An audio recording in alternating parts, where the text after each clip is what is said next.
You subscribe to Pando? That's so hot.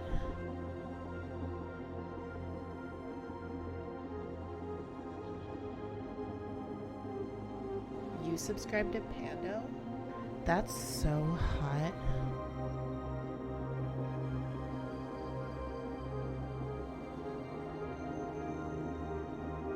You subscribe to Pando? That's so hot.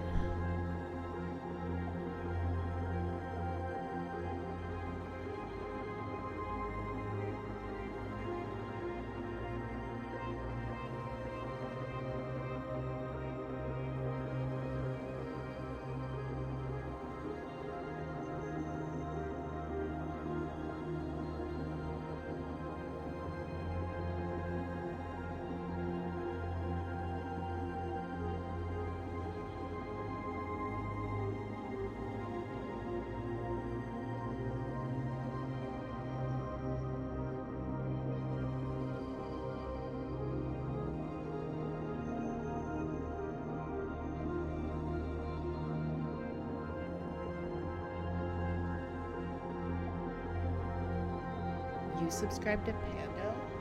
That's so hot.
You subscribe to Pando?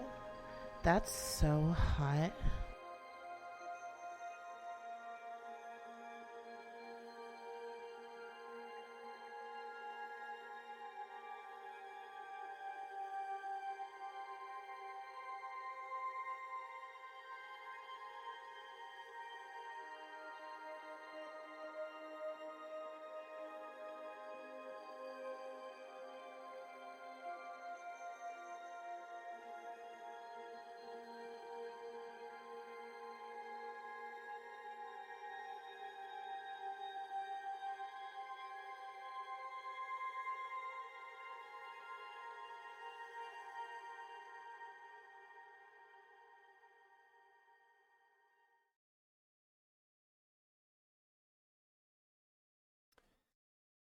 All right. Let me mute this. Okay. Welcome everyone. FC chat number 90. Quite a big number by now. Hope everyone's doing well. And for those who don't know, because I think there might have been an in-game ping, there's a lot of new viewers. For those who don't know, my name's Pando. I'm an FC, IFC for Initiative. I do solo stream, but my focus is most likely always going to be on like fleet warfare stuff. That's why this is called FC chat, right? I do NPSI fleets from time to time, if for people that wonder, and I get that question all the time. And I decided I will do this from now on every Wednesday. All right. So for everyone who has been asking me all this time, there you go, guys. We're doing it, all right? I just wanted to take this chance, to announce it, I guess. So every Wednesday we're going to do an NPSI fleet. Most likely 1800. But then, to introduce the guys that you're actually here to listen to, number one, we have a formerly known player or formerly known as the player Kill2, turned deaf in 2013, and has been actually on this podcast several times before. Always open for any discussion, like throwing around ideas, sometimes crazy ideas too, right? Always fun to talk to.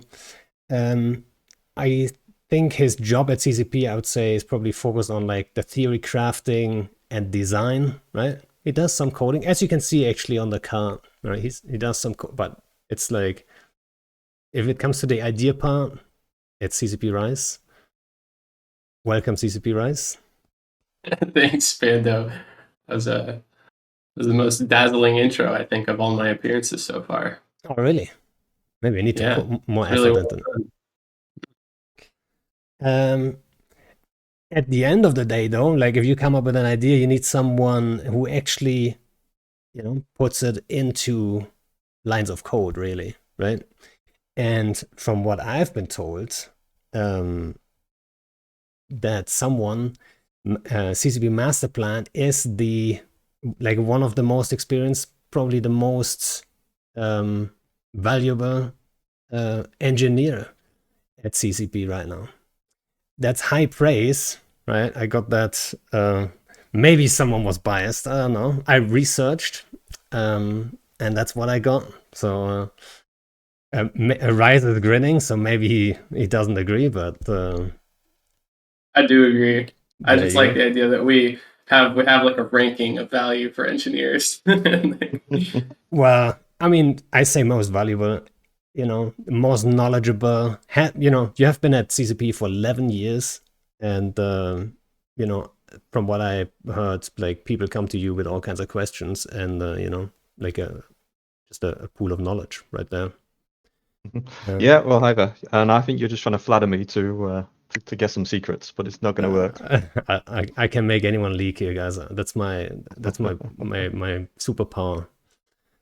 And then when it comes to the changes, when it's all said and done, like the other day, the stuff is being put out. You need someone who who maybe is patient enough or has like the patience of like a saint, or like a community team or community developer.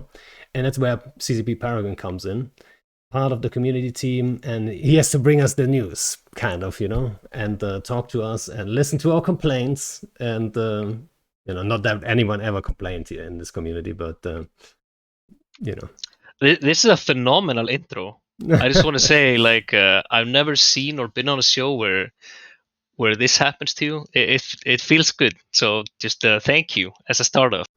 I just thought, like, I looked at the three names. I was like, oh, that's interesting. It's like three different parts of the whole game development part, right? Because the design is one thing on its own, and then you need guys to make it happen, and you need guys to communicate, right?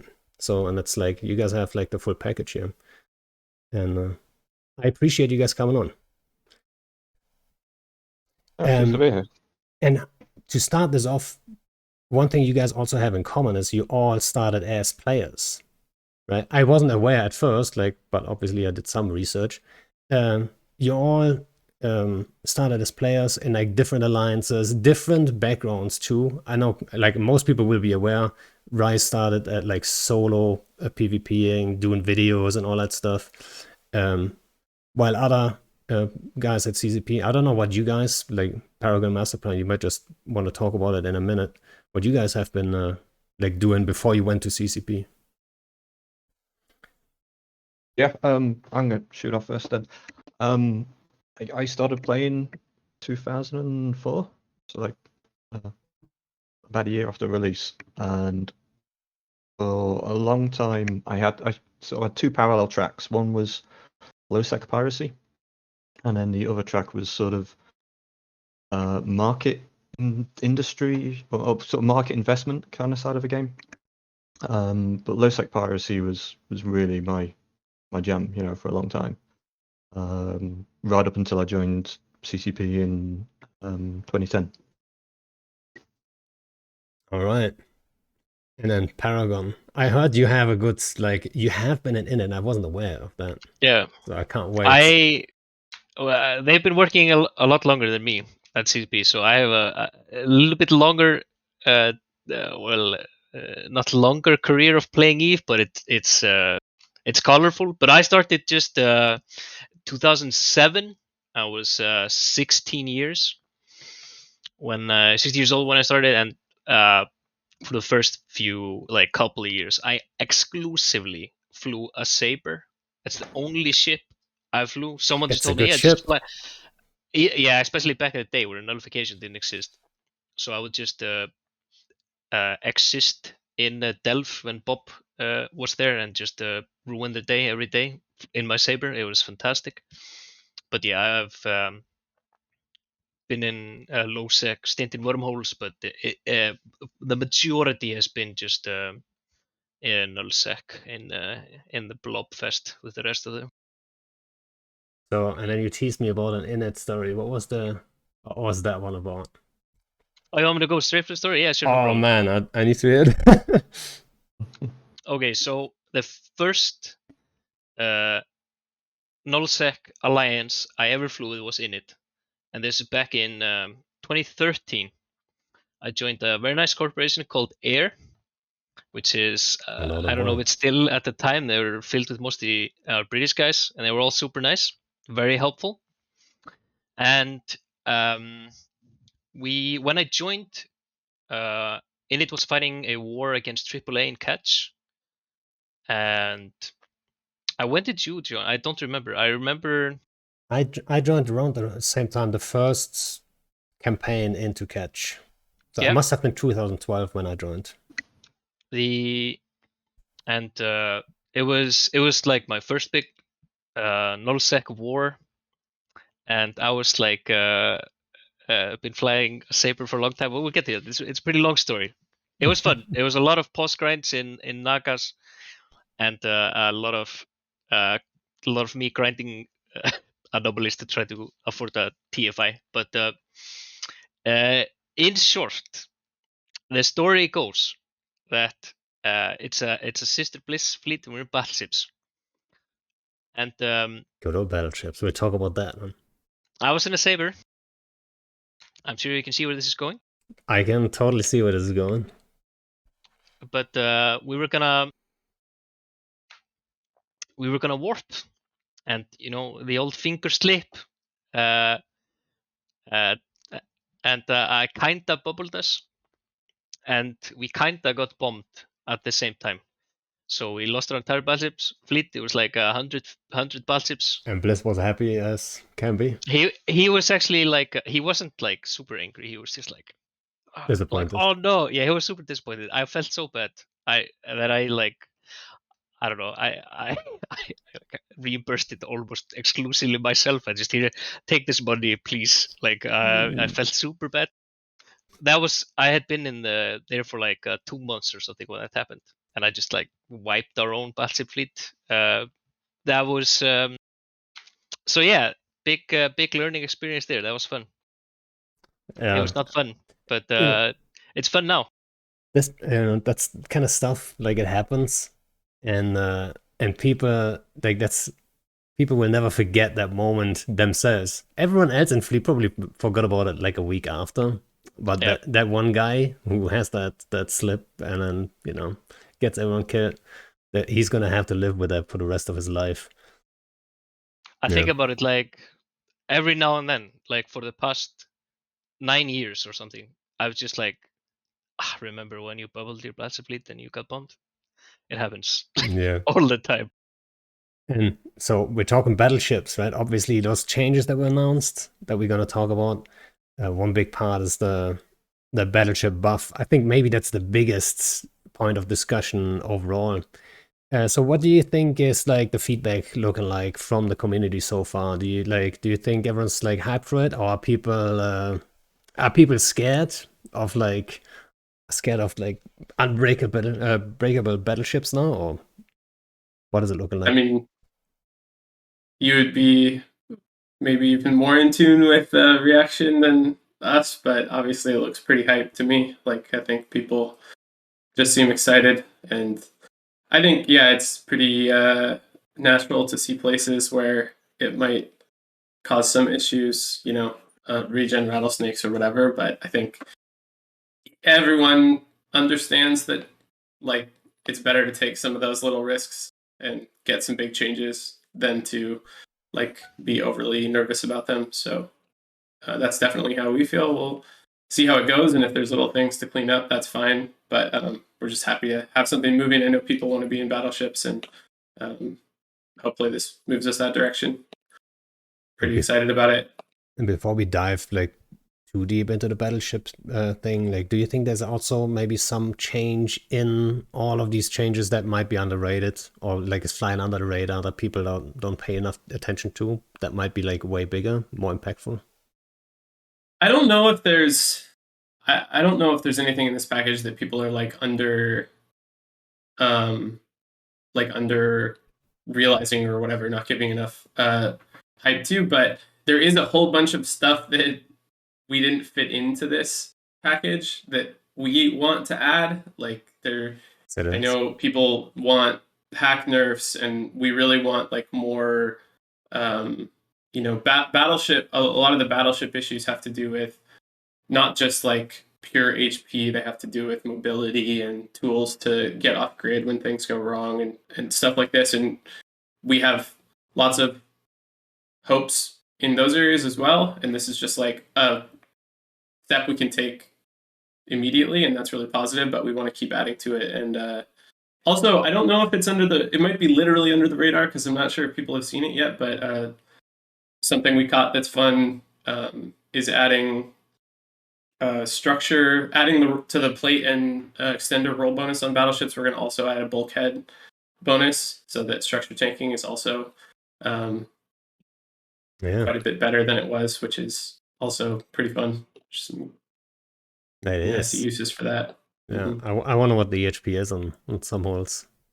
Like a whole mega. I think we're talking about like 5% per bulkhead, which it stacks up, obviously. Yeah. Yeah, it stacks up. So you get. I think it works out, like if you're fully bulkhead fit, it works out to 20 or 30% more HP than before, EHP than before for structure tanks. So. And you were sitting there like for an entire day or two or a week, just in Python, running the numbers basically. Yeah, that's what it looks like, right? People might just think like, there's some ultra magic. Like, no, that's how it goes. Like someone with all the knowledge, and then Rice has to go and throw all the weirdness into it. Like, what could people come up with? And you might just miss something, right? And I think that's what like EVE players are looking at right away. Like, what did they not think of, right?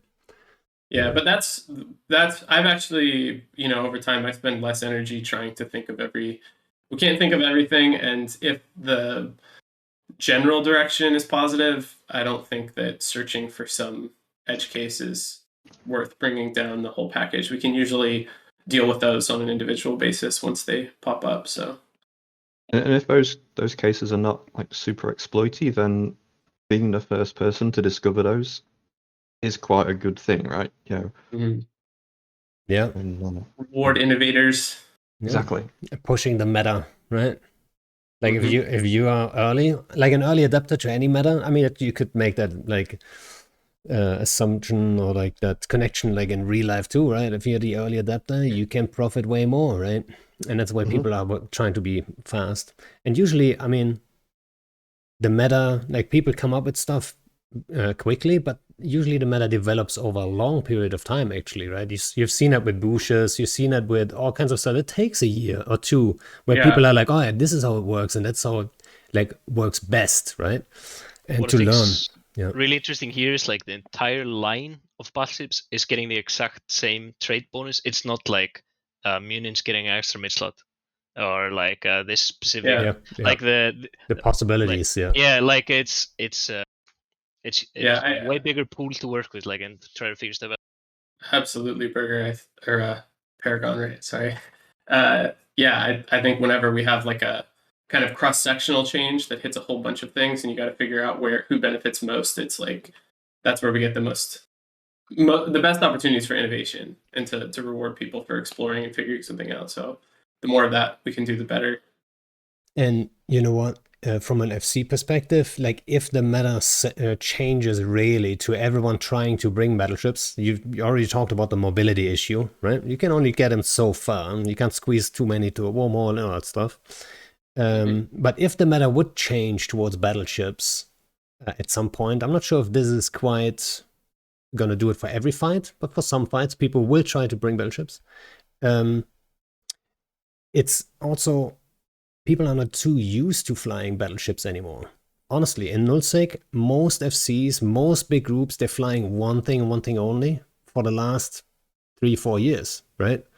And now suddenly it's the opposite if they bring battleships. So there's like there's great potential for, like, you know, maybe you have one guy in your lines that can bring like something more, you know, immobile and more static and is really good at that. So there's room for skill there, and then, you know, develop the meta, like get better with it, maybe change around the ship types and stuff like this. So that's like, that's always the interesting part to me anyway, right? So Yeah. we'll see a lot of mistakes too, right? People bringing battleships feeling invincible, but then, you know, just give us enough time, we'll grind through the EHP, it's fine, right? So and we'll see some fun fights, I really believe. And Sweet. yeah, and one question I had actually right under the point on my list here is, what's the worst that could happen from this patch? Like, it's an honest question, right? Like in low sec, Ratsnake Minokawa setup on a Fortisar that you Yep. can't kill. Like, that's the first thing I thought of when I saw this. but it's so immobile.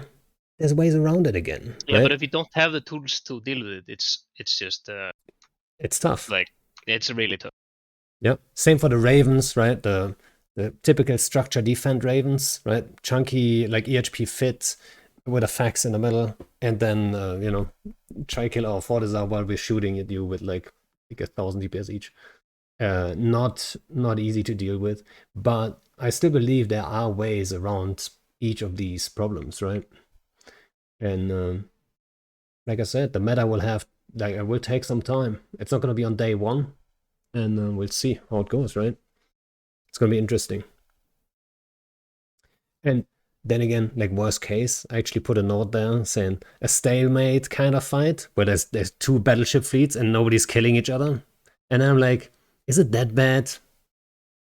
I don't think it's gonna happen. And then if that would happen, like, imagine a fight, nobody dies, and everyone's like, okay, we have to disengage. It's gonna be an edge case, but you know. Well, I Okay. mean, Go ahead. part of what's been interesting about this set of changes in surgical strikes specifically is that was the thing part of what we were trying to work against with the original surgical strike change. And a lot of areas of the game really want that back. They, you know, wormholers, some low sec groups, they like clearly prefer a meta that is built around longer fights with more sustained tanks, more cap warfare and e-warfare rather than like alpha trading. And that's why we're trying to find middle ground, because that does feel like sort of the worst case to me, is that there ends up being more engagements that feel kind of static, that feel like because of the amount of HP and resist, there isn't really like progress in the fight. But that's also the point of the change in a way, because we took a lot of that away with surgical strike, and there's parts of the game that really enjoy that kind of fight, and we, you know, don't want to tell them they're wrong about that. So trying to find a place in between without getting back to like lots of, you know, toxic fact situations that everyone hates. And then you already brought it up, the surgical strike rollback, and I said that already on stream, like when I was streaming at the time. That might be not the most underrated. That's the wrong way to say it, because people have been asking for this, right? But I think people still underestimate the impact of a change like this, and it's not necessarily, in my eyes at least, the resist change itself. It's more like that you guys are actually going back at this stuff. You look at this and you're like, all right, now in this environment that we have right now, it's actually better to go back and say, like, even if you like would say like, well, was it a mistake at the time? I don't think, but like right now it's better. So you go back and actually do change it again, right? And it's just so nice to see. I think the entire community is just so thankful that, you know, that actually happened. It's just such a good sign, and just for that fact alone, I like that surgical strike rollback. It's not. I mean, we say surgical strike. It's only the resist part, which is exactly what people want, right? The Tech 2 ammo buff was great, actually. It didn't do any harm. It only did good. So yeah, that's great to hear. I mean, I hope we can always reevaluate, and it's certainly during around the time we did that surgical strike patch, and I hope we continue this. There was a lot of issues. We're attacking from many directions at once, and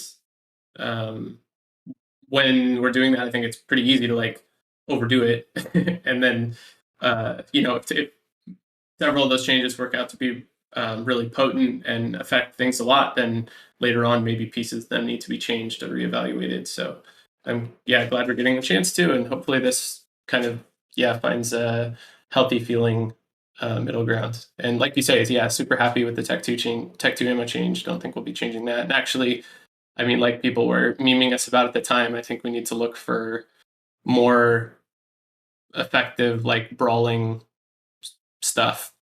We talked then that was something we wanted to look at, and that's still a thread that we need to stay on top of. But doesn't mean we can't change the piece that turned out to cause some problems for certain metas, at least. Yeah, I'm pretty sure you're aware, and I'm sure we talked about it before. The thing that I always bring up when it comes to that is if you have short-range guns, maybe you should be faster, right? Or if you load Tech 2 ammo, short-range ammo, if you load voids, you get a speed boost. Who knows, right? I would be I would be fair in my book.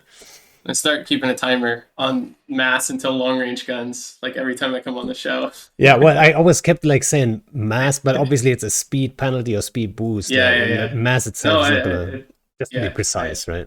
But, that actually was something I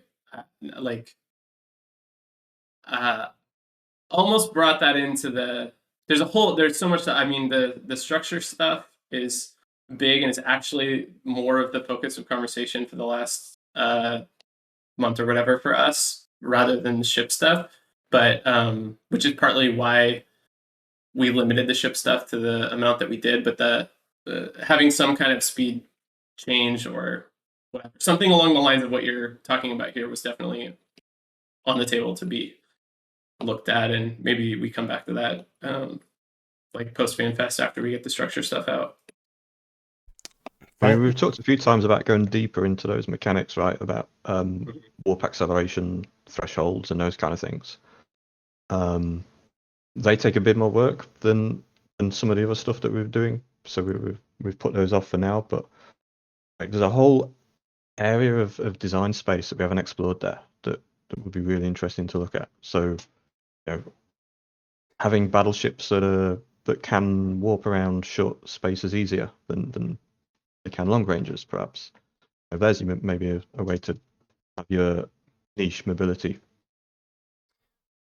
Yeah, and I think that's one thing that maybe for players it's not as obvious if you're not in I don't know, software development or something. Sometimes changes, you would love to make them, but the amount of effort to get it done just doesn't work out, right? It's just the reality of things, right? So how often did you have a good change in a master plan? You go and say we can't really do this in any acceptable time frame. We would be working on this for the next 2 years, and it would be the game would be standing still just to get this done. Yeah, I mean, we have a regular weekly meeting where we kind of just kind of a non-committal, let's just think about ideas, what we could do. And we go in some pretty strange places there sometimes. But I'd a love lot to of the listen stuff to would one be, of those ones. I keep asking Masterplan, every 3 months, I ask him if we can have ships that more than one person flies. And every kind of stuff, every day. That would be a little kind of complicated. Not all our ideas are easy to do quickly. But yeah, that's what I would envision for supers, right? You have one guy controlling the drones, the other guy controlling the ship stuff. Yeah, that would be kind of cool. Exactly. Yeah. I can only imagine. It just do it. That's exactly what people always think. Just take the pilot number in code that says 1 and change it to 2, and then yeah. Like, why don't you just How do it, could they be? Masterplan? Like, what the fuck? What's keeping you up here? Why don't you have it all fixed yet? Come on. But yeah, I just think that's like an interesting aspect of the whole like game engineering, game development like side of things. That people might not, they might be aware of it, but they forget about it at times. That's what I think, right? Everyone knows, yeah, it makes sense. But then at times, they're like asking for on a stuff. serious note, the thing I think that's really tough for the community and even tough for us is often it's really not obvious what's going to be difficult and what's not. So sometimes there's things like I'm always playing this game of like guessing how easy something will be to implement, and it's weird how sometimes stuff that seems like it should be a really simple change is really complicated, and sometimes things that seem like they would be a really big deal are not so bad. So one of the things I kind of feel for the community when they're trying to be like, sometimes they're like thinking something is really simple and it's really not, and it's just hard to know without being directly working on it. Sorry, go ahead, Jimmy. I'll say one of the problems we had for a long time was, this is going back a few years, to the way the old gang bonus thing worked, and with the kind of you had like system-wide bonuses, so you would put your booster kind of in a pause force field and this kind of thing. But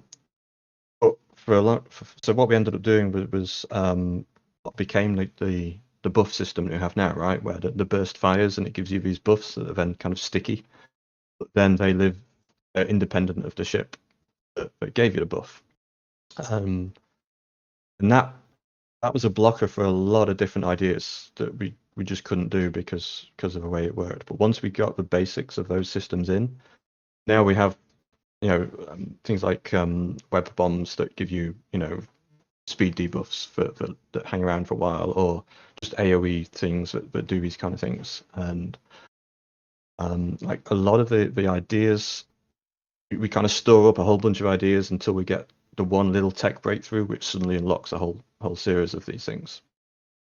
But yeah, the stuff that came out of command bursts has now been really useful in quite a few different places. Yeah, I always wondered if you guys are ever gonna look at like negative command bursts. I mean, we have Phenoms on Titans, right? Yeah. Yeah, but totally then, doable. yeah, but I always I mean, wondered. like this close to putting in negative resist in some form, like multiple times, and there's another. We were talking a lot about that related to structures, having structures be able to like resist debuff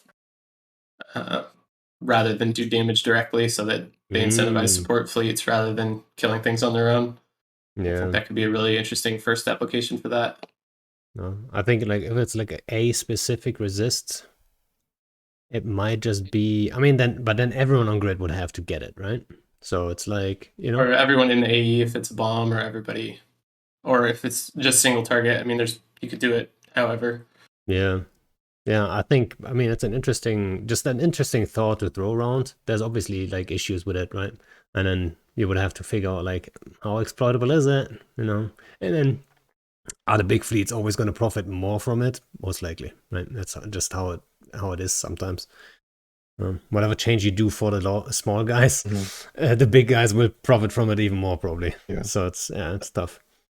Another time I kind of have to crush dreams quite often is we get sort of cool ideas, but there's just no way we can make these scale on big fights without killing the servers.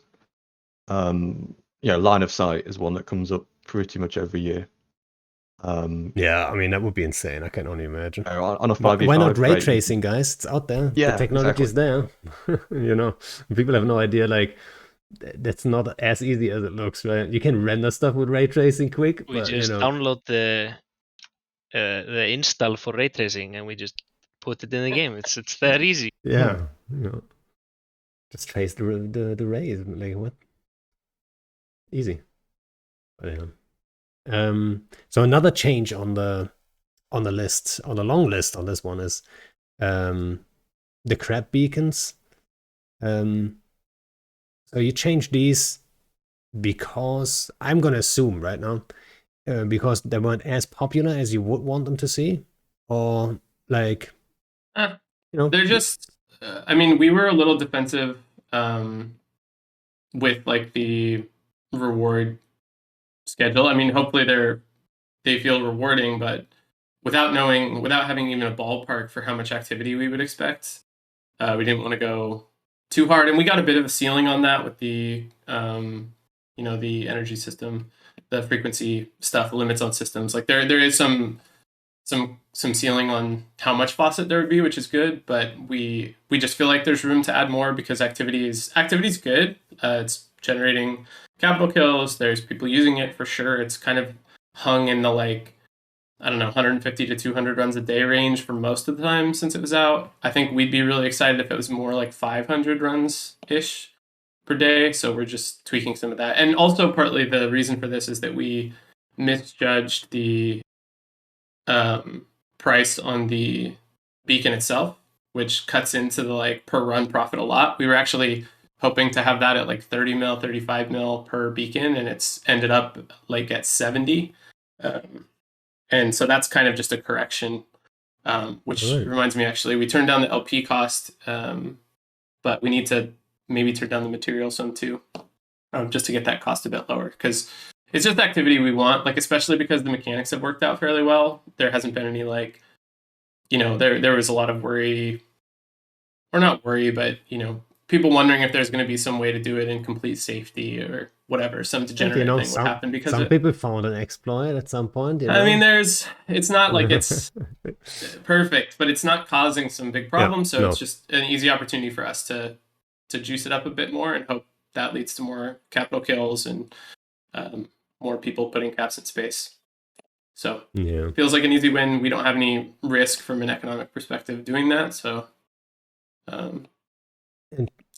from my experience, it felt like people are getting more and more used to them. So more people are actually going out using them, and then more frequently too. Because I think one of the factors that kept people from running them maybe was the whole limitation thing. Because people I think a lot of players thought, oh, it's so limited, I probably can't even find a spot to run them. But actually turns out it's not that limited. You can actually run them pretty well, no matter where you live. So I think more and more people were going out already, and it was probably going up. I'm not sure if you it is going up. It was kind of the first, I don't know, 2 weeks or something were pretty active, and then it kind of settled down, and now it's starting to pull back up again even before the changes. So hopefully we just boost that.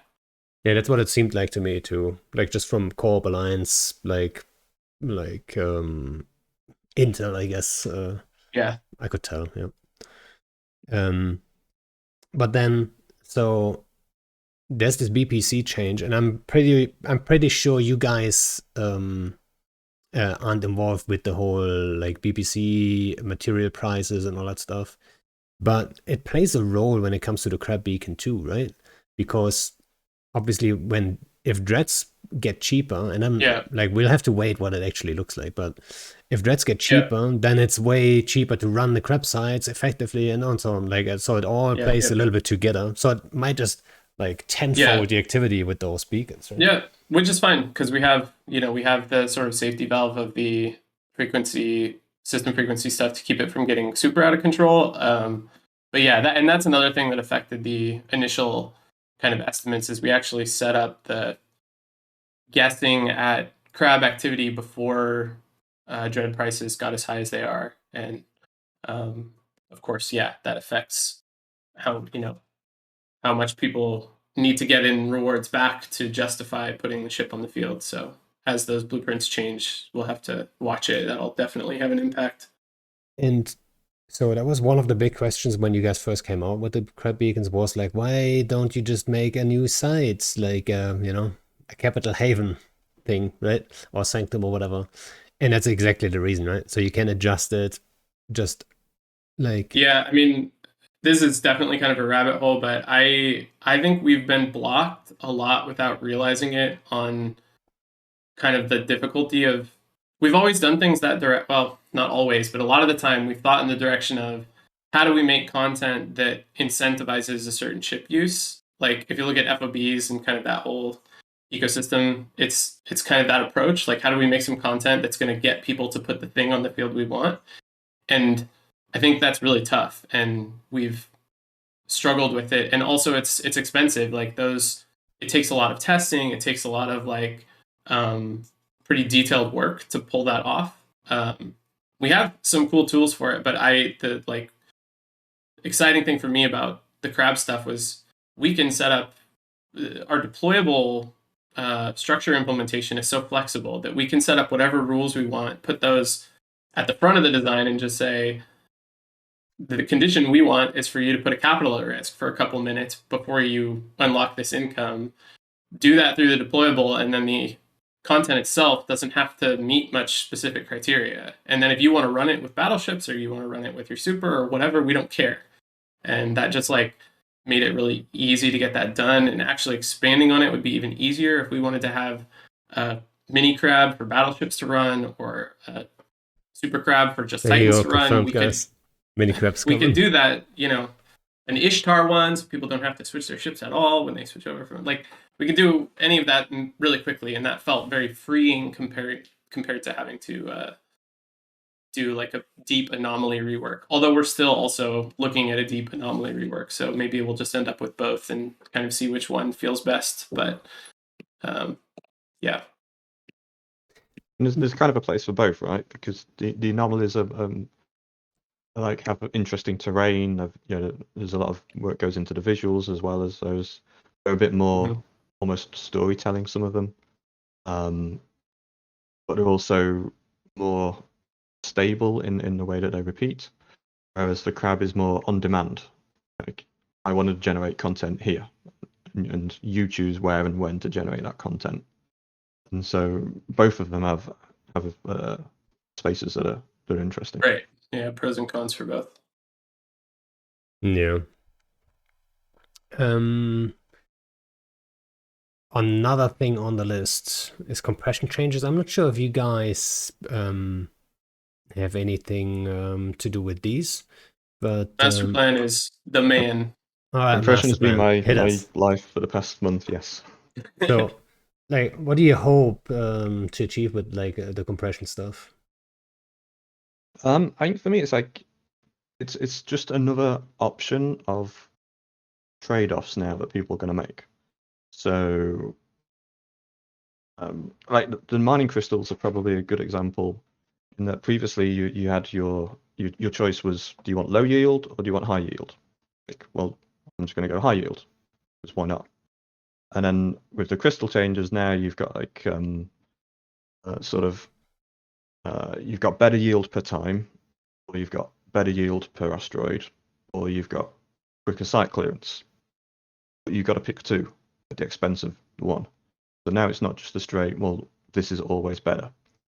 And compression is a little bit like that now. You can mine your stuff and haul it, or you can mine it and compress it and then haul the compressed stuff, but at the expense of you've got to have a bit more infrastructure. You've got to put a ship with a industrial core in space for a little bit of time to get the compression.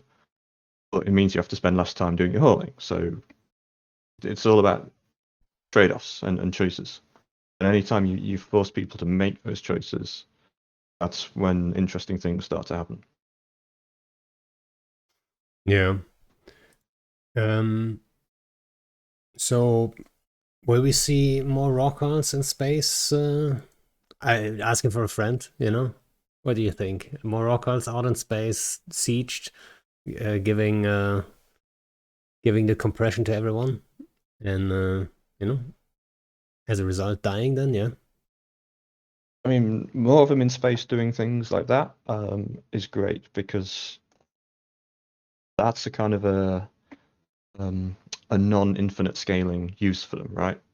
Compared to previous cases when they were just the end game of mining and they just scaled with as many characters as you could throw them. Now you've got a Rockwell on its own isn't as useful, but as a complement to the rest of the fleet, they have more uses. And you can't just have one ship that's going to do boosting and compression and hauling or tractoring or whatever. You've got to pick and choose, or you've got to have multiple support ships in the field. So yeah, I think there's going to be space for more of them. Yeah, and then which ties into this is actually the Rockwell conduit jump. We've seen the conduit jump with the Black Ops, and I think people loved it so far. I mean, there was some funny stuff too with like, spies being in fleet, going to jump in hostiles and stuff, which I thought was like, I didn't even think of that. But yeah, obviously it makes sense for raw cards too, right? So it's way easier to move like mining fleets around and stuff. Yeah, I mean, with the Black Ops thing, we identified that idea early on of like, oh, what if I'm a bad guy in your fleet and I want to jump you in the wrong place? Oh, you did think of that? Yeah, and then we thought, well, yeah, that's worth it. cool. Like, Yeah, you should know who's in your fleet. yeah, exactly. Yeah, if you want to pick at randoms, that's great, but that's kind of the trade-off. Yeah, exactly. I totally agree. I think, but yes, so giving Rockwalls the ability to do something similar of, get your mining group together and then just drop the whole fleet onto a mining site. That's going to have some pretty cool application. It's also got potential for mistakes as well. If people get it wrong, if not everybody's in range, it's you're going to leave open some for ships spies behind. too, right? Yep, exactly. It kind of sounds super nice though. Just if you're not the worker pilot, you're just the guy who gets taken with the bus to the next belt, and like you just hanging out and and start blasting again in the next belt, and then he jumps into the next belt. It sounds very nice. Sounds like a good time. I mean, I like that metaphor of the Rockwall's just a party bus. Like yeah, shuffle all the drunk middle-aged people back onto the bus. I was gonna test it today, but I haven't yet. I'll do it this weekend. But just like what the difference of the feel of having like a Rorqual in a moon belt versus like an Orca, and like what the biggest difference in the range, because some of these belts can get really big if they've been churning for quite some time. So like I was trying to see like why would I bring like a Rorqual instead of an Orca, and that's the first thing I wanted to go try out for myself. Yeah. Because obviously like the range is going to cover you on almost like the entire moon belt. So if you want to churn through it like really quickly, you would obviously have to like slow pull back or MWD back to your Orca to compress and then go back out like a bit. So the range on the Rorqual should. Quality of life. That's my theory on why you want to bring a Rorqual. I just haven't like tested out myself yet, but it seems very nice. Like once the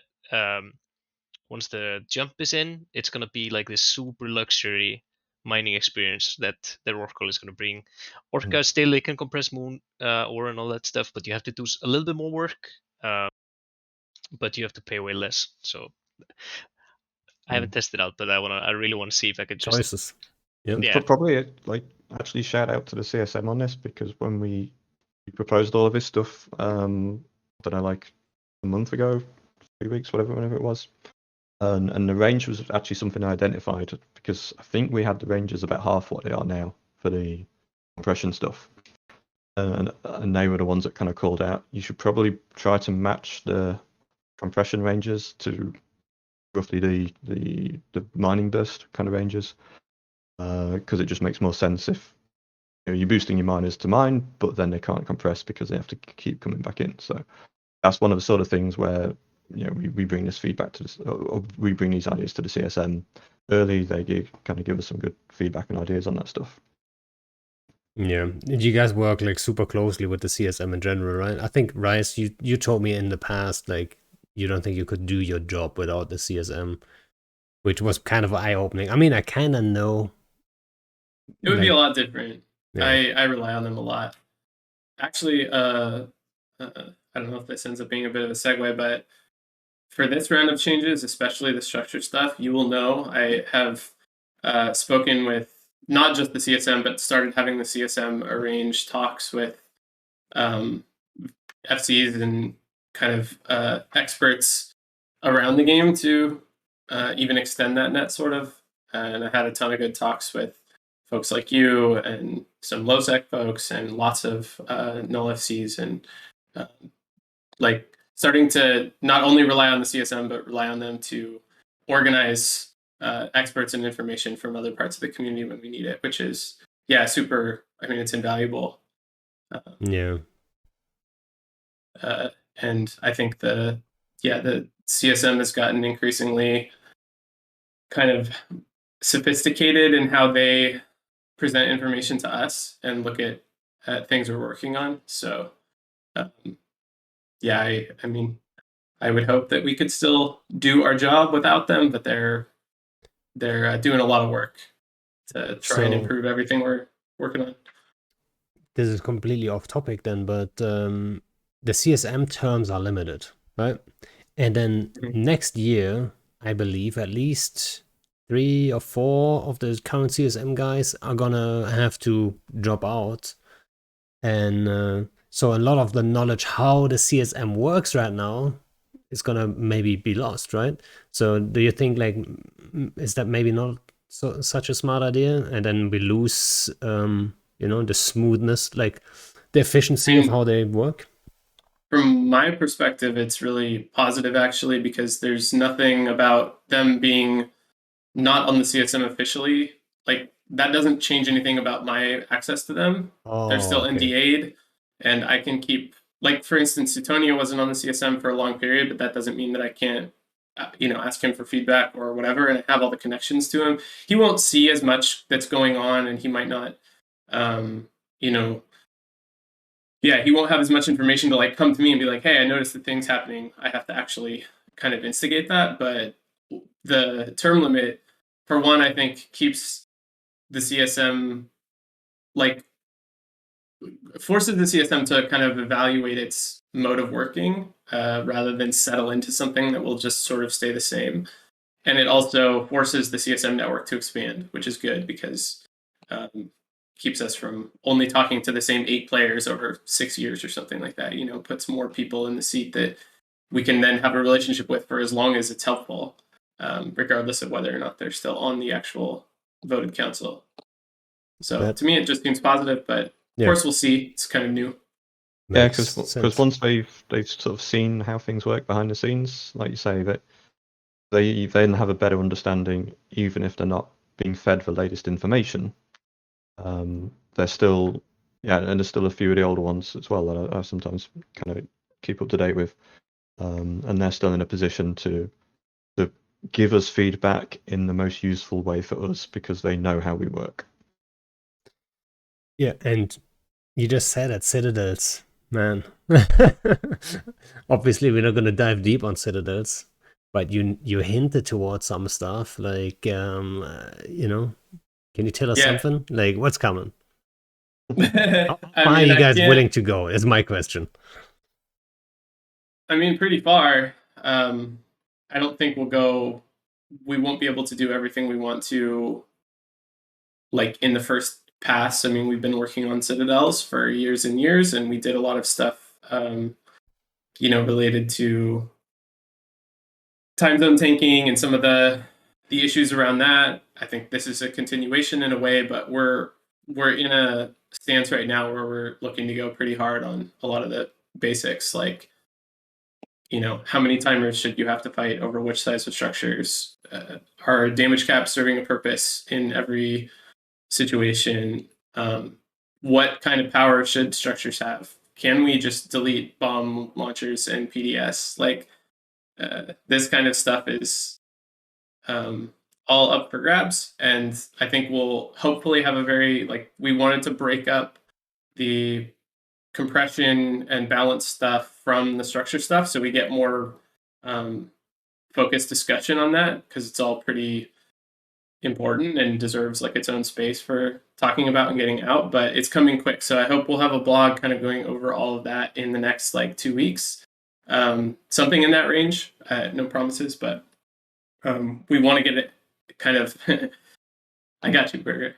We want to get it out definitely soon, because we're excited basically to get it in front of you. I will have a disclaimer that some of the biggest issues we're probably going to try and tackle after FanFest, so that we can do deeper things. Tether specifically, like, Tether is part of the frustration around kind of every piece of structure gameplay has Tether at the center of the dysfunction, and we want to, break that off and tackle it. Your whole thing about undot camping and content generation around structures being, like, killed by both tether and by the power of the structure as like, you know, a big piece of that. And we're probably going to save tether for after FanFest and figure out something bigger. But for a lot of the rest of it, the structure modules and everything they're doing, and then some of that, some of the reinforcement and damage cap stuff we're going to have in this April patch. So Yeah, I'm I don't know glad. how that sounds as a teaser, but that's probably as far as I can go right now, I guess. I think you have to come on again when it's when the patch notes are. I think you skirted that line just perfectly there, Rose. Yeah, well, I'm like everything you mentioned. I'm so happy to hear that you guys like are thinking about it and like working on it and stuff. Like, what exactly the decision is at the end, we'll see, obviously. But I'm just glad you're aware of like certain issues. I'm not sure, to be honest. You said like station camping and tether. I don't think tether is the issue. Yeah, in that particular spot. There's a lot of stuff kind of Yeah. contributing. That's just Yeah. one of the I can say one thing that we've been interested in a long time and haven't found the like exact right angle is we want basically more small scale opportunities around structures, like either ways to harass and generate content when you're a small gang not trying to actually kill the structure, and then maybe more kind of, I don't know, kind of smaller mini objectives within structure fights, so that everything isn't just about, you know, the damage cap and the structure HP itself. And so we've been kind of looking for angles on that, and tether, along with some other things, seem like the right opportunity to look at something in that area. You know, can we have like a detached like tether battery that you can attack separate from the structure timer or whatever? Can you bring a deployable that shuts off tether or some other set of services and that forces people to come out and fight you? Just this kind of area. And so that's what we're kind of hoping to get when we go to work on kind of that side of things. But there's also a bunch of stuff we can just do right now, like work on the PDS, work on, you know, bomb launchers, work on anti-capital damage, work on blah blah blah. So you'll get kind of two or more releases that are trying to break this up and hit it a piece at a time. All right, I'm looking forward to those. Right, it's gonna be a dream come true. Another thing that people are looking forward to that's on my list, and I understand you have to run off in like 5 minutes, 10 minutes. So FanFest is coming up. I mean, the whole patch note was called Road to FanFest, right? This is like preparation for people for FanFest. You guys hyped or what? I mean, you have no idea like the amount of hype within CCP for this FanFest. We've even we were looking going back a few months, and with COVID and everything, we were just looking at like, is there any way we can make this happen, like regardless of what's going on? Like, how do we do this, even if we have to do it with like 2 different weekends or like 2 different groups, and just to, if there were any limits, like we are so excited to do this. It's people might forget. It has been what, 4 years? 4 years since the last FanFest, right? Because it was like a world tour that last time where you guys went all over the place, and I could only tell like that must have been exhausting also, right? Like everyone's just going here, going there, going everywhere all the time. And then FanFest was supposed to happen again, and then COVID hit, and it was like, oh, shit. The alternating, or the idea of alternating it year on year, 1 year in Reykjavik, 1 year traveling was great until everything else happened around the world. But yeah, I was at London in 2019, which was our last big player event. Oh, okay, yeah. And that was great fun. And obviously we had FanFest in 2018 in Harper. And then this year we're going back to the old FanFest venue, which is going to be cool, because my first FanFest was 2008 in the same venue that we're going back to this year. So that's going to be nice to go back again. Yeah, I'm a little sad. I probably won't make it, but I hope you guys are gonna have a great time. And You sounded very sad when you said that. But well, yeah, this. Sorry. And no, What- I'm not was going it- to try and say the name of the place. I wasn't sad Yeah. enough. Or what was Yeah. that? No, Well, it's gonna be super. I think. yeah. And then another thing that's coming up very shortly is the Friendship Week. I think that happened twice before. I don't know. But it's basically where CCP is going out doing all kinds of stuff, and then all the streamers kind of have like a bit of a schedule and keep the stuff going. I'm not quite sure what else is going on, but maybe at Paragon you might have like the master plan for all this. Nice. Uh, Yeah. So Friendship Week, it's a focus on cooperation. So we have we have a bunch of streams going just on our Twitch channel where you're gonna see our partners, yourself as well, going to end it on the Friday. Trying not to feed too fast with us. I remember last year they made me FC this, and you took a nice chunk out of us. That was fun. oh wait, I Now- killed you guys.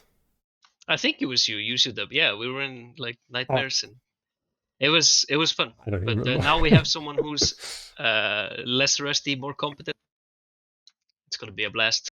Well, I can. So I'm doing the dev fleets, and I think the doctrine of choice is going to be a little bit of a bold one.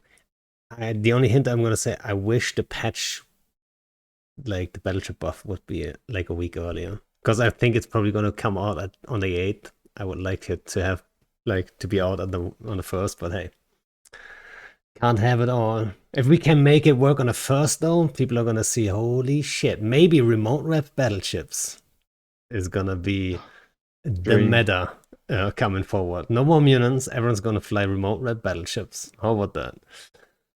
But yeah, I'm looking forward to it. It's gonna be good fun, and I'm gonna whelp you guys all, obviously. That's the point. I just hope It we usually kill takes about something before we all die, because it's 20 a bold minutes. move. Yeah, exactly. In like 20 minutes, you have 500 people sitting. So Yeah. But yeah, guys, I would say we're right on point. I promised Rice I'll get him to his meeting in time, and I would say thanks for coming on, guys. It was good fun. Hope everyone watching enjoyed it too. Yeah, thanks again. Always a delight, Pando. After we announce the complete removal of asset safety next week, I'll come back and talk to you, all right? Perfect. That's all right. And on that bombshell. Now, I'd say make it 110% removal, because like if someone comes back and he needs to be punished, right? So they have to pay back debt. I think that makes just sense. Yeah. Put people in debt if their structures Exactly. die and they're not active. That's a good call. Yeah. I think it makes sense. And let's leave it on that positive note, and see you guys around. All right. let's see you guys. Later. Thank you very Bye-bye. much.